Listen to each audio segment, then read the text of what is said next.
and welcome to the BetterU Podcast, where we go in depth and get to listen to stories of hope, strength, and courage, straight from some of the leading health, fitness, and wellness experts who help transform lives one person at a time. I am your host, RK, and today we are joined by the lovely Miss Janice Brown, who is in charge of the Better Health Life Coaching. So, thank you for joining us today, Janice. Yes, thank you for having me. So, yeah, it's been, I know we would try to meet earlier, but I'm so Yes, glad we're now meeting. I know. Finally, we have time to really push through with this because, like, I don't know. Sometimes Mother Nature doesn't really mix well with technology. So, Yeah, oh well. yeah, that's true. That's true. Okay, so for everyone joining us and listening to us, watching us on YouTube, and you know, wanting to learn more about you, Janice, could you Mhm. tell us a little more or introduce us to how it was for you and what experiences did you have in your own journey that led you to becoming the coach that you are today? So, my journey, it's kind of like a very winding road. Mhm. I'm actually trained as a physician Okay. and went to medical school, but even before then, I don't know what it was. I guess I always was drawn to healing and wanting to help people, Yes. and just an interest in the human body. Mm-hmm. I know that you're big into fitness. Yes. And I was huge into fitness, or I still am, not was, I still am. And that kind of grew out of, I tell this story to people. So my father used to Mhm. like call, say bad names to people who were overweight. Oh my And goodness. I grew up in the Caribbean. I know I'm embarrassed, but I tell the story. It's the truth. Yes. And he would say, oh, they were lazy, they didn't, they couldn't do this, or, Mhm. they didn't want to work. Yeah. And I think as a kid growing up, when I heard that, I was like, oh my gosh, I can't be fat, I Yeah. can't be overweight. And I'm sorry to use the word fat, but it's just what he used, the word he Yes. used. Mhm. And so, for me, I didn't like how it made me feel at all. Yes. Um, it was just, it didn't resonate with me, and I didn't like it. But I think from that, I was so focused on my body. And as you know, when you're a teenager, you're like 13, between the ages of 13, 16, 17, you're Yeah. having a lot of body changes. True. And I think that's when I started doing sports. So I did sports mainly because I wanted to move, and and I found out that I love to exercise. Yeah. I think I always loved to move since I was 5, because I used to sign up for like races and so forth. So I Mhm. think I always had that in me, but it became more apparent, and I tied it with, trying to stay fit, not having too much weight, not carrying too much weight. Um, and then just fast forward, just again, just the whole idea of fitness, health, wellness, just led me down the path of medical school. Yeah. I ended up actually training and becoming an acupuncturist. Wow. Um, and I also studied functional medicine, because functional medicine aligns with my lifestyle and what I believe, or how I believe health should be treated or targeted. Yeah. And so that's kind of how I ended up where I am. And then the life coaching was the last piece that I added, because I realized that people weren't getting better necessarily by the modern medicine, what we were given. I found out that a lot of what was happening was just their mindset, and not really understanding their thoughts. And so that's when I said, you know what, that's the missing piece. So I do a lot of that. I incorporate a lot of that with my clients. And of course, this wide understanding and deep understanding of nutrition, fitness, Yeah. the importance of psychological health, mental health. I just incorporated it all. That's wonderful. I know a lot more coaches these days.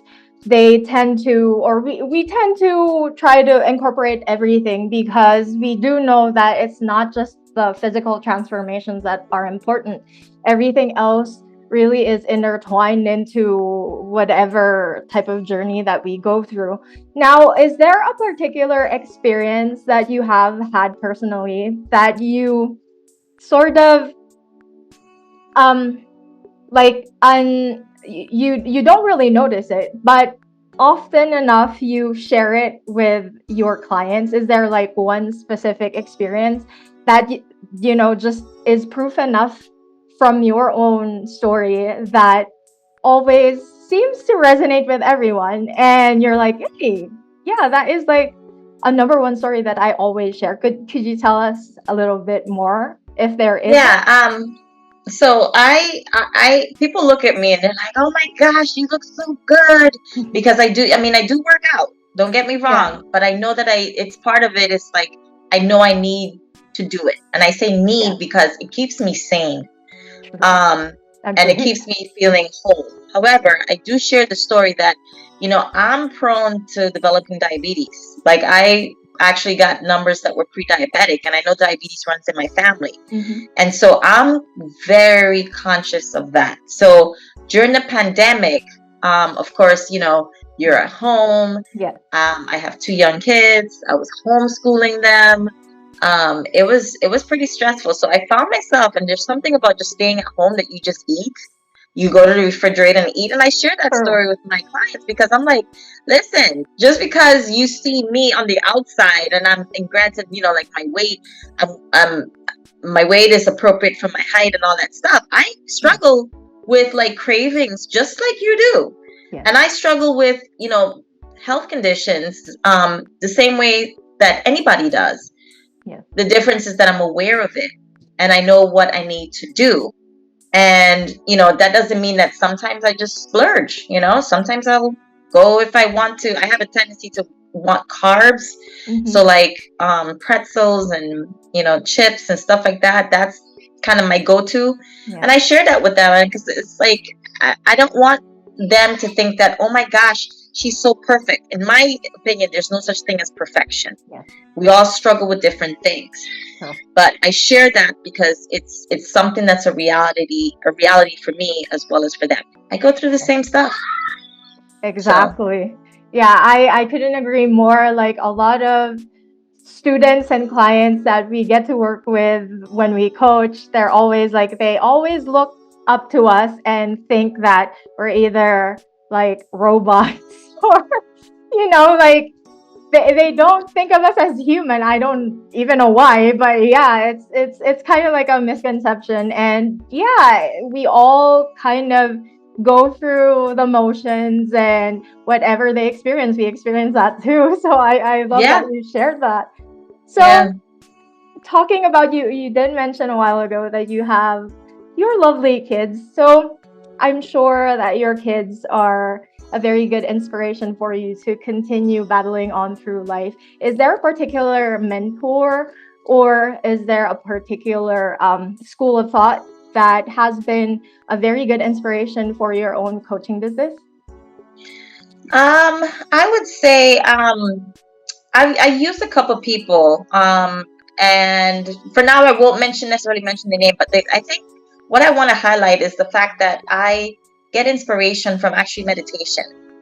I personally do meditate, and I've incorporated it into my life. The reason I bring up meditation because it's such a great practice and something that I teach my clients if they're open to it, of course. I teach them how to meditate because that kind of helps guide me. It grounds me. It reminds me every day that I too am human. I too have struggles. I too need to do this work to maintain peace and a sense of calm. So that way, when I'm coming to them, I'm not bringing any baggage with me. I'm not bringing my baggage to it and saying, oh yeah, I agree with you because this such and such happened to me. I'm all about them and I'm focused on them. So for me, meditation helps me to be present with all my sessions and, to remind myself of why I do what I do or what I do. That's truly Like that is a very great way for everyone. Like not everyone knows too much about meditation. Could you like give us a few pointers that could help out someone trying or wanting to begin a meditation practice? Yeah. Oh my gosh, this is so good because there's so many different apps out there right now, Yes. and it's great actually. I think we've come a long way. So people think meditation is just sitting down and being quiet, Yes. and they get antsy and they're like, "Oh, I can't do it." True. I explain to them, I'm like, okay, all meditation is, it's a way to quiet yourself, maybe turn off the outside noise that's coming Mm-hmm. in True. and focus within. So there's many different ways. I personally use, I follow a one particular person, um, and I use some of his meditation. I follow a couple people actually, but in terms of apps, I like the tapping solution. Mm-hmm. So for people who kind of feel like they need to move, Yeah. like they feel as though like they always have to like have some kind of movement in their body, the Yeah. tapping solution is an app and is really good. And you basically you tap on these points that are located on the body, and interestingly enough, these points correlate with the acupuncture points. So it was so fascinating because I went to a lecture and they mentioned that. I was like, oh my gosh, you're right. Yeah, I know exactly all those points. But the tapping solution is great, and they're short. They have ones that are like 2 minutes, 3 minutes long that they can do to just help with anxiety. Like if they're facing anxiety at work, they go get some, go away for a little bit, and they do that tapping. Basically they tap at the different places on the body, and it's guided. So the person is talking and leading you through, what you should be thinking. But there's also Calm is another one. And those are the two that I know of. There's a lot more out there, but meditation is not to be feared. It's, of course, you have to be ready for it. True. Not everybody is going to want to do it. No matter how much I tell people, there's going to be people who think that it is all about just sitting there, just going, and I'm like, no. There's walking meditation, so you can actually do meditation while you're moving. So for people who actually want to really get into meditation, I usually send them over to check out Sharon Salzberg. She's a meditation teacher that's been doing this for well over 50 years. So I typically will send them to her, website, and she has some really good resources. That's absolutely great. Thank you for sharing all of that information. And I do realize, like, even me, when meditation is mentioned to me, I'm like, okay, I don't think I'm the type of person who can really last even like a minute or two with meditation. But yeah, I've been discovering with so many different coaches that I've gotten to talk to through this podcast that there is a lot more to meditation than, what people think that it is. So I'm sure that you have had a lot of clients and students that you've gotten to, who have gotten to grow with you and have had their own journeys alongside you. And so far, has there been a very fond, or is there a proud moment for you so far with regard to your clients or your students? Has there been like a particular student that's probably, someone you thought that wouldn't be able to transform or progress, but so far they've been one of your best students? I think all of them. It's absolutely great. No, seriously. Yeah. It's amazing to see the transformation from when we start working to the end, when we're done working. And some of them do come back, for, like kind of like maybe a monthly checkup every 2 months or something. But it's amazing to see them transform and walk away. I think the one that makes me the proudest is this one young lady that I worked with, and she told me, she was like, yeah, I use tools that you gave me to be able to navigate life and deal with her problems. Because, the problems in life are going to be pretty much more or less the same. They just depend on intensity and, what the situation will be different people. But, for the most part, she is able to now cope and deal with these situations better. The funniest thing that I think I've ever heard, which is, I think, kind of makes me proud, is the fact that people say, "Oh, I hear your voice in my head saying, whatever it is, don't do it's not necessarily don't do this, but love yourself and whatever it is that we talk about." So I find that funny. I'm like, oh my gosh, I'm that memorable that I can be stuck and somebody remembers me and hears my voice. But like, it's really, I think, as a coach, and I think a lot of coaches are attracted to the idea of just helping people and seeing them transform. So for me, it's all my clients. That's beautiful. Like, I always try to tap into that question because for me, it's always wonderful to hear coaches who are, for our clients, for our students, they're all like, they always look up to us, but sometimes it's their own journey that really inspires us as well. So I always like to ask coaches about all of those proud moments. And you're absolutely right. Every student should be a proud moment because, they started out from zero and now they're, Yep. they're able to reach the goals that they've always wanted to reach. Now, as a last word, Janice, is there a particular advice that you could share with our audience today that would help them finally begin or have the courage to start their own journey into reaching whatever goals that they want to achieve in life? Yeah.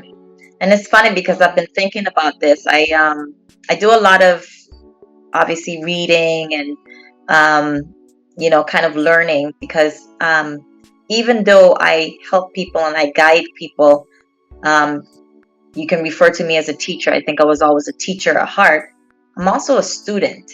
And that idea of being both is something that we need to embrace, that we are both learners as well as teachers to some capacity. So what I would tell people, because when I started my journey to learn about who I am and become and develop into the person that I am, that journey is still ongoing for me. I was at first afraid. For me, I didn't know what it would look like. And so what I did is I, took a leap of faith and said, okay, the least that can happen is that, I don't do it, or I don't get the outcome that I had in my mind. Because I think a lot of time we set ourselves up and we think that, oh, this is how it's going to look at the end. And when it doesn't look, we get disappointed. Yeah. So I would say to them, don't be afraid to start your journey, and it's going to be lifelong. It's not going to be something that you start today and it ends, say, 4 months later.